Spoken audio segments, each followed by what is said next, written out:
Hey everybody, Bobby Medina here with my very dear friend and good buddy Paul Barron. And hey, our mission is to help trumpeters learn to play efficiently, combat the effects of aging, and improve even if you don't have a ton of time to practice. And today we have a very special guest artist with us. He is a Shagerl trumpet artist. He's a great trumpeter, teacher, publisher, content creator, originally from the UK, and he's been residing in New York City since 2009. He's a private teacher, but he also is adjunct faculty at the New School in New York City. He's a producer of some wonderful books and educational video content for Airflow Music, his publishing company. And he has 6 books out and over 150 plus trumpet tips videos over at his website, airflowmusic.com. He's currently performing it with different projects, including Arturo and the Afro Latin Jazz Orchestra. He's been a member of that orchestra since 2016, and he's currently also leading the video editing team for their weekly Birdland show. And this last Sunday was their 55th consecutive week of producing a 50 to 60 minute show of virtual performances, and we'll put a link down below so you can see that. He's lead trumpeter for this 8-bit big band, which is a video game music pops orchestra.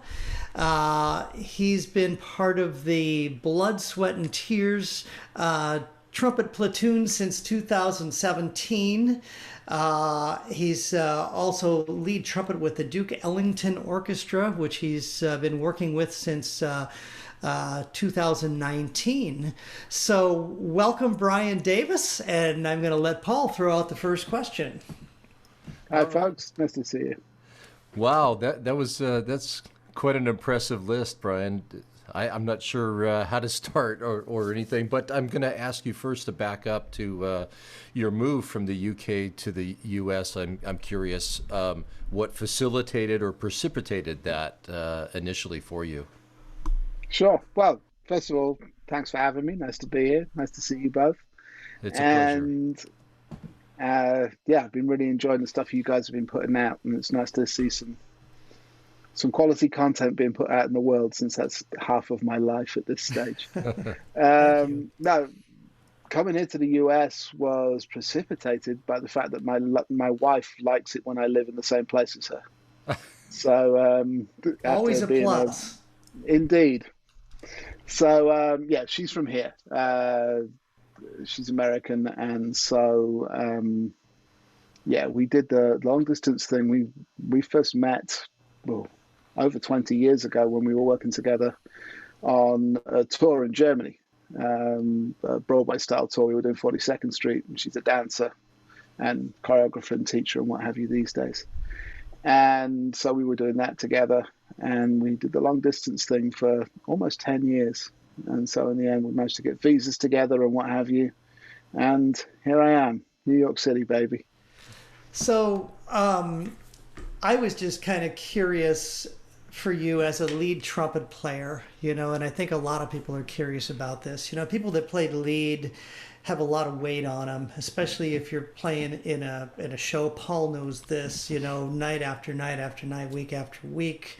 You're on the road, or even now, maybe it's you're not performing like that, but even hitting it hard 2-3 nights in a row can be challenging, can present its own challenges. So what kinds of things do you do to recover your chops and get things feeling good again and get your machine going again?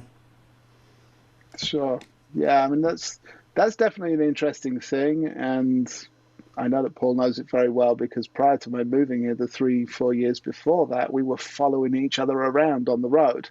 We were. I was doing the Rat Pack Live from the Sands show, which is a Frank Sinatra, Dean Martin, Sammy Davis tribute thing, which ran in the West End of London for many years. And I was the road guy with that, and did the European tour for several years, and then ended up doing the US tour as the traveling lead trumpet when we came over. So we would travel with with me in the rhythm section. The piano player was the conductor, and our bassist and drummer usually, and myself. And then we did the local pickup thing around the country. So that was from, I guess, 2006 to 2009. And I bring that up because actually that's when I had to figure out really what that was to get it back together and recover. Because up to 2006, I got put in this situation when we did the European tour. Prior to that, I started off doing that tour on second trumpet and moved to the lead chair after a while, when the guy who was previously playing lead left. And on the European tour, we always carried our whole band. So we had a 15-piece band, and it was three-man trumpet section, but it was always our guys. So we'd go from place to place, and we'd bus and truck it or fly or do whatever. But it was always our guys, and everyone had their roles, and the book was split. So I wasn't playing lead trumpet the whole time. I was playing lead trumpet about half, maybe 2/3 of the time. But we had strategically placed past leads around the book, and so the guys would play some things and give me a break here and there, because that was a demanding show. It was 2 one-hour sets, and it was a hard blow for the most part. And it was all those famous, Frank Sinatra, Sammy Davis things in particular are tricky very often. So anyway, we started the US tour, and they said, we would like to come do this. It's like, great. And they got me out there and said, oh, by the way, new contractual thing, you'll be playing lead on everything. And if we find out that you're not, you're fired. Wow. Like, okay, good. So splendid. Let's do that. And so we got into it, and we got a couple of weeks in, and I played that show for a long time, but it was demanding. And so on double show days, particularly when the schedule put them, back to back on the weekend, I'd be on my teeth at the end of the second show on the first of those 2 days. And then you're really up against it on the second day.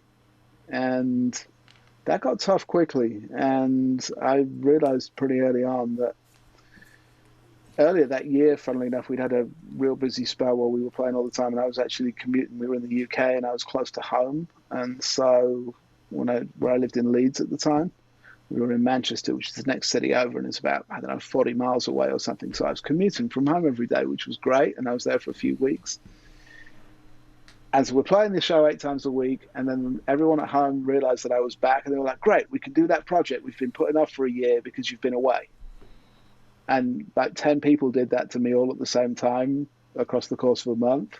And so I didn't get a day off. And I beat myself to pieces. My chops were in such a mess that, we've all heard the stories that Eric Miyashiro tells about his days on the Buddy Rich band, where he'd taken such a beating that he would, even go as far as to glue his lips back together and things like that. Yeah, been there. Not proud of it. Wasn't fun, but sometimes you do what you got to do. Yeah, done that. You don't know any better, And this was 15 years ago, so I was still more or less young enough to bounce back, but not quite, and particularly not with 30 days straight of playing 8 shows a week on the show, and then rehearsing all day, going and doing someone's record in the day, taking a gig on the off day because it was close to home, all that kind of stuff. Played myself into a corner and really split my lip up really badly, to the point where I was gluing it back together to try and get through and things like that. And it was a pretty shocking mess. But then I actually got 3 weeks off, and I took that time and healed up and let it come back together. And then we started this US tour, and all of a sudden I had to play lead the whole time, every night, and deal with the traveling, because our schedule was such that we were going backwards and forwards every 2 weeks from the US to Europe. So I would come do 2 weeks in the US. We happened up in San Antonio, Texas, I remember, and then played someplace else, and then jumped on the plane, went back to Europe, played a couple of weeks in Germany, jumped on the plane, came back to the States, did the next one. So it's not even just that thing that you guys know very well when you do that traveling gig, where you just, you show up and you've got rehearsal on Tuesday morning, and you sit there and you hope to goodness that the people who happen to be in this town know their business, which for the most part they do happily, but also occasionally you run into times when that's not the case. And, you just got to get through and get the thing done, then get on with the show. And if you're dealing with that with jet lag and everything as well, it takes a toll. So we got a few weeks into doing that. I recovered from this lip injury in the summer, and then in West Palm Beach, Wednesday night, we were on the show, and middle of the way through the second set, my lip went ping. Oh, no. And opened right back up the way it had been in the summer. And when I say it went ping, it made a noise to the point where we were in the middle of a shout chorus. It went, and the second trumpet player turned to me afterwards and said, "What was that sound that he heard above the band?" And they looked at me, "What happened to you?" Because I had blood running down my face. Because this had just opened up again and exploded. So that's the point of bringing all of this story around, because it's a thing. If you're not geared up to be able to deal with something remotely efficiently, playing a lot of lead trumpet like that can really be a problem. And it is for a lot of people, because so in terms of recovery, I mean, there's all kinds of tips for that we all know, like making sure to take aspirin or ibuprofen before you go to bed the night before, making sure to stay hydrated, all that kind of stuff, just to give the body the best chance to heal. But in point of fact, what I learned is that dealing with it afterwards, if that's what you're dealing with, then you've already lost the game. You got to get yourself into a state where you can prevent it from happening. And so that's really the thing. And so learning to play efficiently and just dealing with fundamental things like the fact that, contrary to popular belief, you don't need to blow the trumpet. Things like that. It's bizarre to say it, because clearly, yes, all right, of course, we need to blow the trumpet. Being slightly facetious, but it's not like we're trying to blow the proverbial walls of Jericho down. Air has got to move and stuff's got to happen. But if you're forcing that hard, you're just expending energy that you can't afford to deal with. And so it's about bringing that balance back so you can let the trumpet do the work as far as possible and get into a place where you don't hurt yourself in the first place. And I think you just hit a big, hit the nail on the head for a lot of people, because I think a major issue is that people just overblow, period. Mm-hmm. We've talked about it. That's exactly what you're talking about. Now, I think this is a great time to ask you this. I know how Paul feels about it. I know how I feel about it. But when you're playing, well, we feel like, when we're playing normally, we're maybe, 70 to 80% of our capacity. I'm not playing 100% full on out. I mean, do you feel like that every once in a while you do feel like you need to step on the gas? But do you have a certain kind of mental process that helps keep you from overblowing? I mean, what's your viewpoint on that? Yeah, I mean, my shtick answer has been the same for many years now. Is that whatever the gig, I give it the exact same 37%. And that way I'm always well within my limits. But obviously that's kind of a joke answer. But yeah, I mean, it starts with thinking in terms of redefining what your volume levels are. The loudest thing you play in whatever you're dealing with should be no more than 70 or 80% of as hard as you can play that thing. Mm-hmm. That way, even if the conductor's out in front of the band and he's going, no, give me more, then you've got something you can lean on and go, well, it's not going to sound pretty, but the guy's waving his arms at me. Because you've got to keep the boss happy, as we know. So if someone's out there and saying, we need more, I've got it to give to you, but that's not where I want to be, because apart from anything else, it doesn't sound as good by the time you get there. was kind of a sweet spot, really in terms of the richness of the tone that you get out the trumpet, which, the loudest, best sounding note tends to be at about 70-80% effort. And so, if you make that the most that you do and get everyone used to hearing it that way, for the most part, people aren't around for the adjustment. So you could just kind of do it. And everyone goes, oh, it sounds good all the time. That's fine. But, it's the difficult situation. My situation was I had to kind of redefine all of this, and having injured my lip that way and it gone ping, and I realized this wasn't a retrievable situation. What's it they say? The sign of a lunatic is trying to do the same thing over and over again and expect a different result. That's the quote somewhere in there, isn't it? And that's what we all tend to do. We just go, well, I just didn't practice enough, or I'm not strong enough, or, I didn't put it together in the right way. So if I practice more and I keep doing that, I'll get stronger. If I keep wearing myself down, I'll gradually learn to deal with it. And a lot of us, and I did it myself for a lot of years, a lot of us learn to kind of get into that mindset of playing that way. And that's just what we've got to get out of. We've got to realize that there's a different way to doing it and swallow our pride to a certain extent. We all know we're all trumpet players. We all know what we're like as a breed, if you like. Mm-hmm. Tend to get into that certain sort of machismo with it, where I've got to be the guy and I've got to be armed and everything's got to be here and woohoo, here we go. And you've got to just get back from that and say, no, that's not tenable. Like, I can't keep pushing to 110%. I've got to wheel that back in and get back to a place, where everything sounds good and everyone's happy and it doesn't hurt me any longer. And in my case, it was Roger Ingram who was the difference maker with me for that, because that was the person I managed to access at that time. But that could equally be any number of other great teachers who are out there.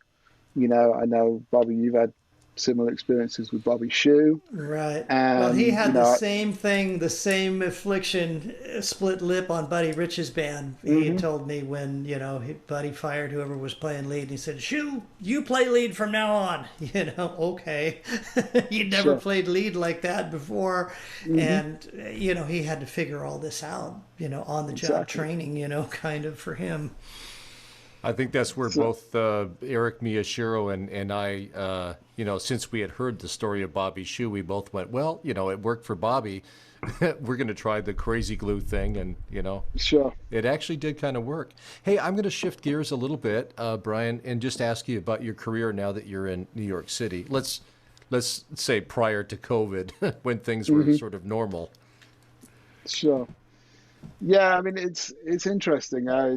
As I said, I moved here because my wife's from here, and so that enabled the immigration process to a certain extent, and so I was able to do that. But in actual fact, at the time, when I moved here, the intention was to put the trumpet down and never play again, which is a surprise to many people because I keep picking the damn thing up. But it's...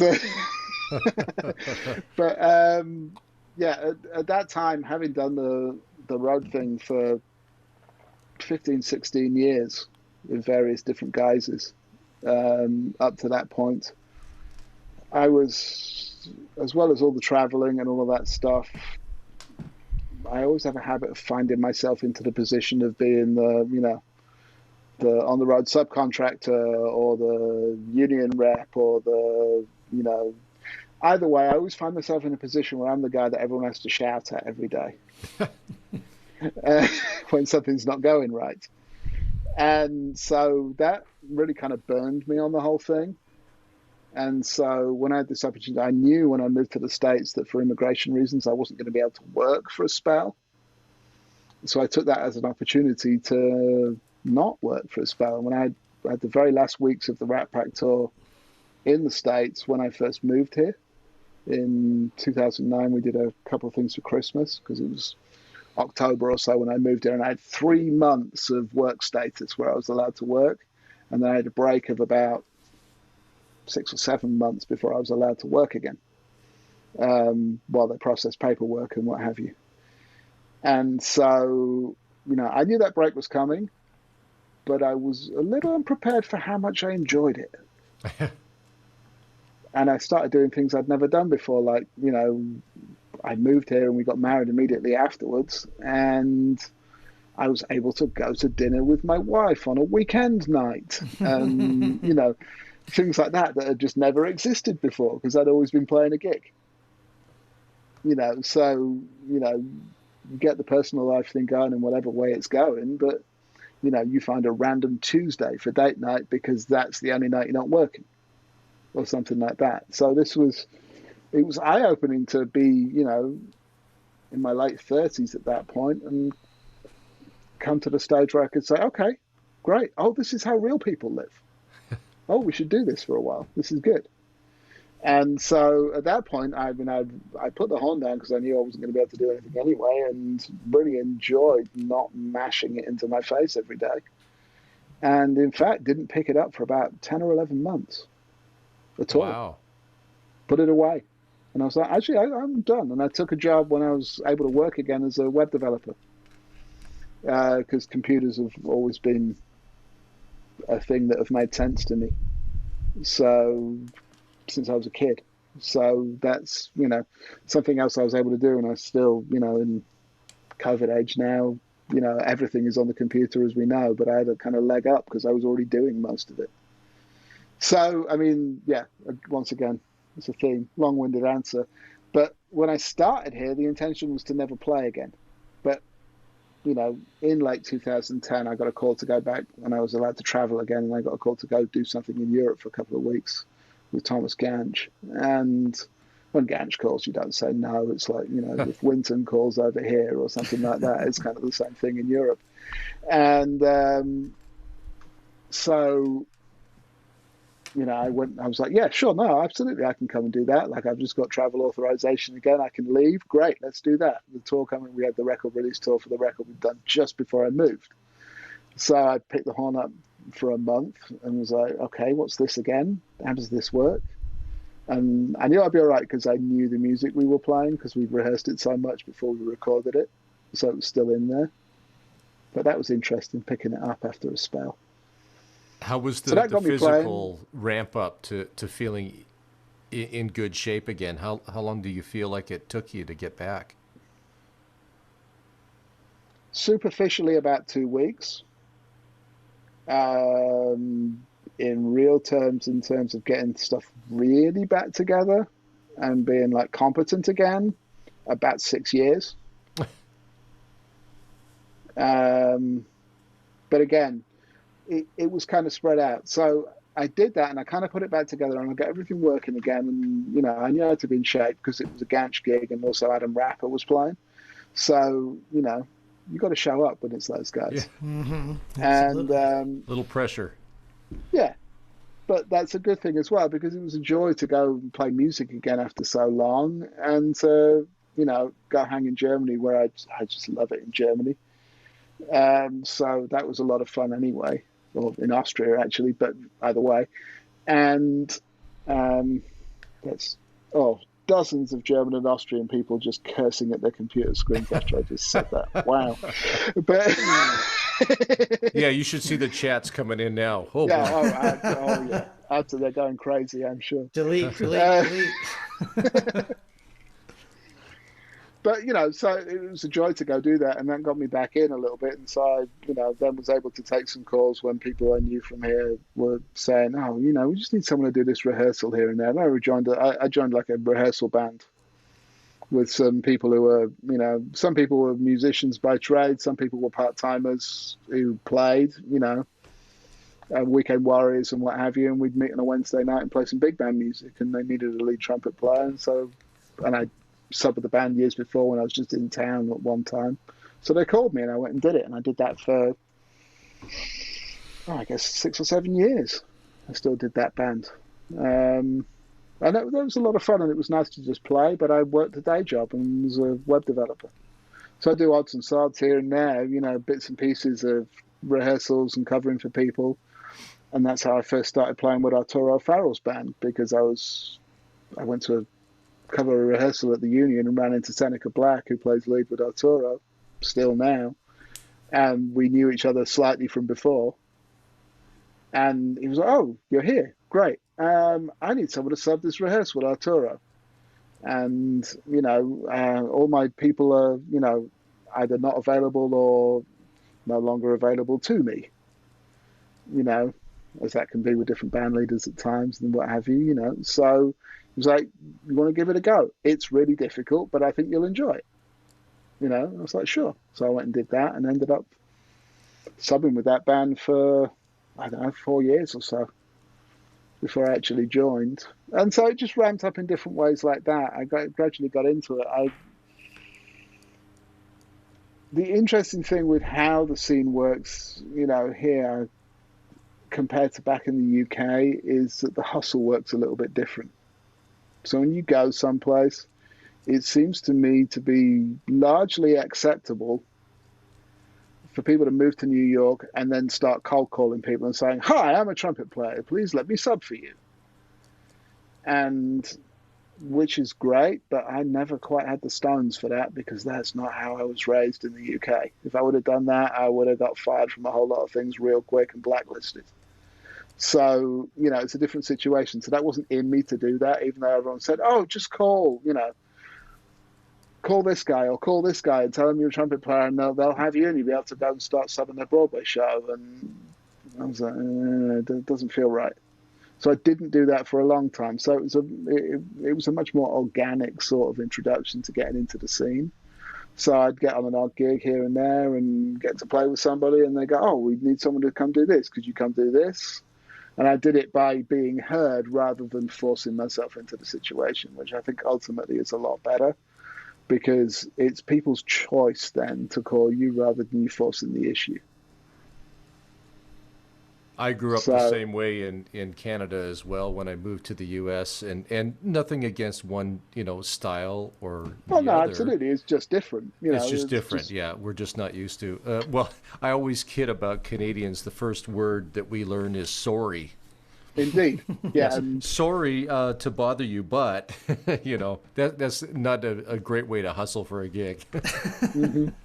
Absolutely. And, there's a slightly, there's definitely a self-deprecating tendency to the British as well in that sort of thing. So it's, again, I'm sorry for the imposition, but maybe we could do something, Exactly. rather than haha, here I am, let's do this, which, seems a much more American attitude to things from people outside looking in. And again, there's nothing that I don't think there's any right or wrong to either of them. It's just a cultural difference. Right, exactly. And, so again, here I go causing controversy in the comments, but, I'm not saying I'm right and you're wrong, everybody. It's just different. And that's okay. That's okay. I'm going to take some heat too now. We'll spread it into Canada and the UK. Good. Excellent. Yes. Yeah. So, from there, I just got going organically in the city, and I joined various bands and word got around. And because also I had a day job, and I had some freedom to go do things during the days, but usually I was free and I wasn't doing a whole bunch of stuff, so I could be useful to people. And that's really where we got into it. Now, are you still doing a little bit of that? Are you still working with computers and stuff in that capacity? Not in that capacity specifically. I made a decision in 2016, actually, when I got asked to join Arturo's band as a regular, rather than subbing all the trumpet chairs. I was there more than most of the regulars at the time, because I was subbing all 4 chairs. Is Jimmy Seeley on that band? Yeah, Seeley's still there. He's not been with us lately because we've been doing the virtual thing, and he can't really play open horn where he lives. Oh, okay. So while everything's been shut down, he's been a practice machine. We've done a couple of things live together. In fact, we've got a gig coming up at the weekend, and I'll see him. And it's Seeley. He sounds killing always. Yeah, so you need to tell him hi for me. I replaced him on Ray Charles's band. Very cool. And he's just a great guy, great player. Yeah, absolutely. No, love Jim Seeley. Used to drive around in this big old yellow Cadillac, I remember. I've never seen that, but nothing. Well, that was in LA. Jimmy. So I mean, got started with that and into other things as people, and usually it was like, I get a call or the word would go out, we need a high note idiot for this gig. Who should we get? And high note idiot here. So that was kind of a thing that got me into a lot of things. And a lot of the bands I do regularly now, it kind of started off from that. So I want to ask you about some of your most often asked questions with your Trumpet Tips channel. You mean his airflow? Oh yeah, I'm sorry, your airflow. Yes. Oh, the airflow music on, you know on what? the videos. Let me just ask that question more correctly, and I'll just edit the other shit out. Well, he does have. You do have a trumpet. What is that? Airflow music? Your YouTube channel as well? Airflow Music is the publishing company, the YouTube channel. It's everything. Okay. All right. So let me ask that question then. Mm-hmm. So, Bryan, can you tell us the most often asked questions that you get with your channel, Airflow Music? Oh, all the fun ones. It's it's wise man once said, "There's no such thing as a stupid question." I learned that there's a caveat to that. There's no such thing as a stupid question unless you've got a channel about trumpets. No, that's not fair. Again, I kid. But it's, trumpet players, like I say, we're a breed unto ourselves very often, and we don't always get the message.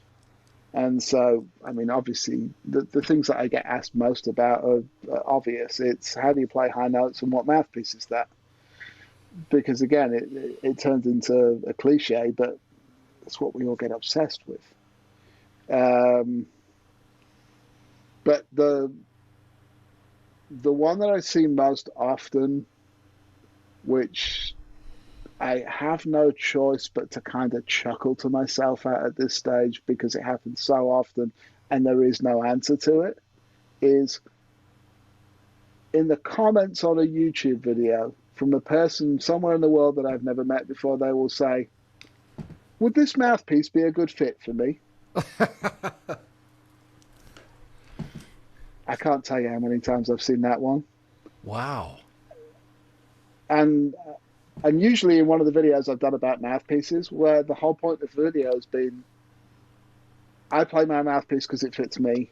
And, there's characteristics of mouthpieces which affect how they play, but it's not in the way that we usually think, and this is what I'm talking about.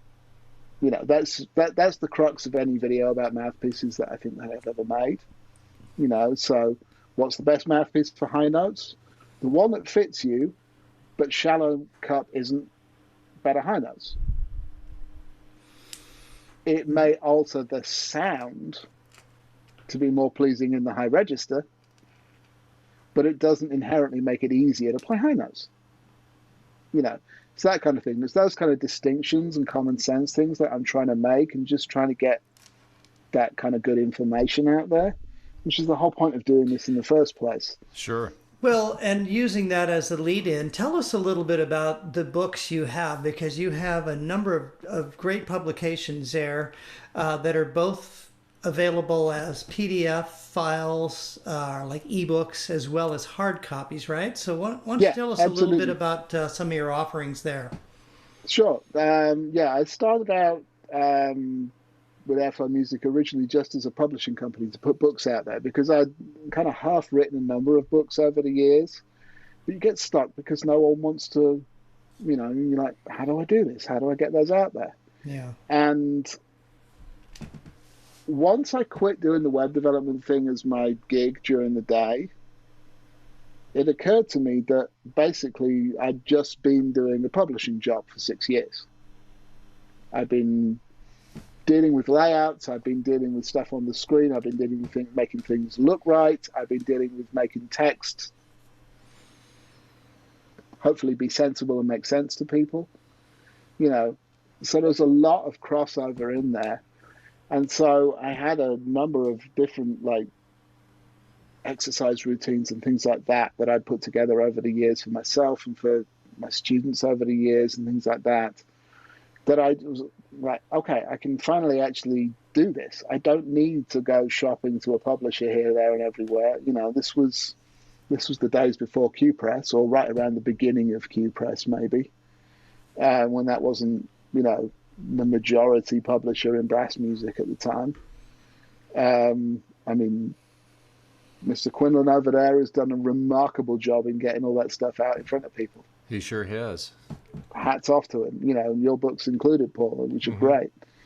And, you know, so, but that wasn't a thing in quite the same way yet. So I looked at it and I was like, well, I mean, I could keep going to Presser or Carl Fisher or to all of these places, but they don't really seem that interesting. And so if I want to get this done, I might just as well get this done. What is it? It's making files on a computer, which is something I've spent years and years doing. It's putting them together, and the rest, like anything else, the benefit of, you know, coming from a musical background and any kind of musical training in any kind of workplace is that we've developed the skills to be disciplined about things and to think on our feet. And so if you don't know how to do something, you figure it out. And so that's what I did. And that's where that all kind of came about from, really. And so I was like, okay, if no one wants to publish this, I think it's valuable. And I let some other people see it, some people that I, you know, were in the know and I trusted. And they were like, no, this is good. Like, we would use this. So I was like, good. Okay. So if smart people think it has value, then I should put it out. I should just do it. So I figured it out. And so the first title I released was in 2017, when this was all still just books. And that's the combination drills, which are lurking over my shoulder in the back over here in the stand, which is a series of scale patterns. The combination drills are designed basically to be something you can practice when you don't have a lot of time to practice, because the combination is about covering your bases. So it's stuff that we have to play that works on a combination of things all at the same time. They're ostensibly scale patterns, but they're all in odd meters. They deal with a lot of range connectivity. If you vary the articulations, you're dealing with a bunch of that. You get into the versions where it's arpeggiations rather than straight scale patterns, and that's flexibility, so on and so forth. So you can, you know, if you hit one of those a day, you're going to stay on top of your scales, and you're going to stay on top of a bunch of other fundamentals. And that was the kind of the initial idea. And I put that out, and, you know, it's trumpet books. It's never going to be a million seller, but it was, you know. There might be a million in your cellar, though. Well, that's the beautiful thing about figuring things out for yourself, and also living in a New York City apartment with no space. You work out what print-on-demand services are. And so I actually just reordered stock, and I have maybe between, well, 6 titles, but actually some of them are for low brass as well as trumpet. So there's treble and bass clef versions. So I think I've actually got 8 physical books sitting in the cupboard next to me. And I've probably got as many as 10 copies of a couple of them, but usually I keep about 4 or 5 around. The demand is not that great for the print books, and also they come from Amazon, so I order them from Amazon as well, just on the merchant side rather than the public side. So yeah, so they're available. The print books, the best place to get them from is Amazon in your local territory, wherever that happens to be, because they're available and they will come with Amazon Prime, and they'll just appear on your doorstep a couple of days later. If that's something you're into from that point of view. Some people do like to buy books from the source, and I'm very grateful for that, because apart from anything else, the walk to the post office gets me exercise. And so I keep a small stock around here for when students come by the house, and for when, you know, people really want something mailed out personally. So So, Bryan, I'm going to shift gears again and just ask you about your relationship with the Shagerl. Let's put a cut in here. Okay. So let me do the transition. Okay. And then we'll say you have a final Okay. question for you. Okay. Yes, back in the room. There we go. Okay, Bryan. So hey, we're just about out of time here. One more time. Sorry. So, hey, Bryan, I know we're running out of time here, so I'm going to let Paul throw one final question out to you. Sure. So I'm curious about your involvement with the Shagerl company. Did you help them design the trumpet that you're playing, or tell us about the instrument itself? Okay, yeah, I've been a Shagerl artist now since 2012. When I started going back to Europe a lot, that was the main amount of playing I was doing for a spell at that time when I was working the day job. But I would go, a few times a year and go do short tours and things with people that I used to play with. And so I'd be back in Germany or Austria very often. And Shagerl is a company based out of Austria in the small town of Mank, Austria. Family-run business, and they've been celebrating their 60th anniversary, I believe, this year.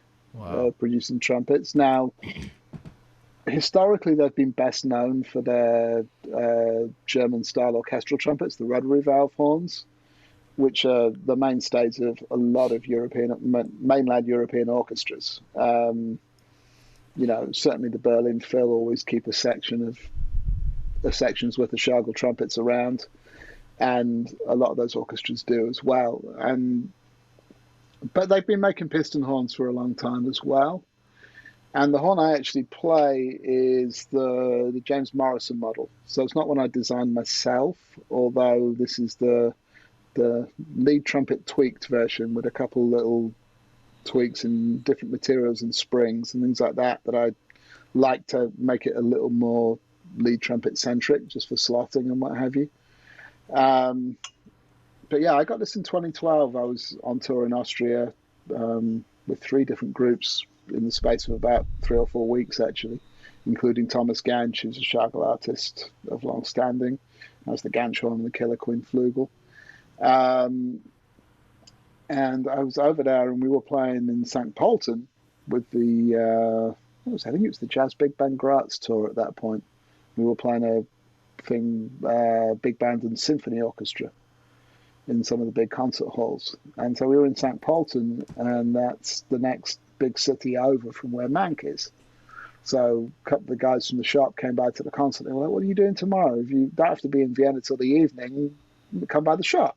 So sure, I haven't seen those guys in a while. I first played at the Shagerl Festival, a brass festival in 2008 with Thomas Gansch. So before I made the move and all that stuff.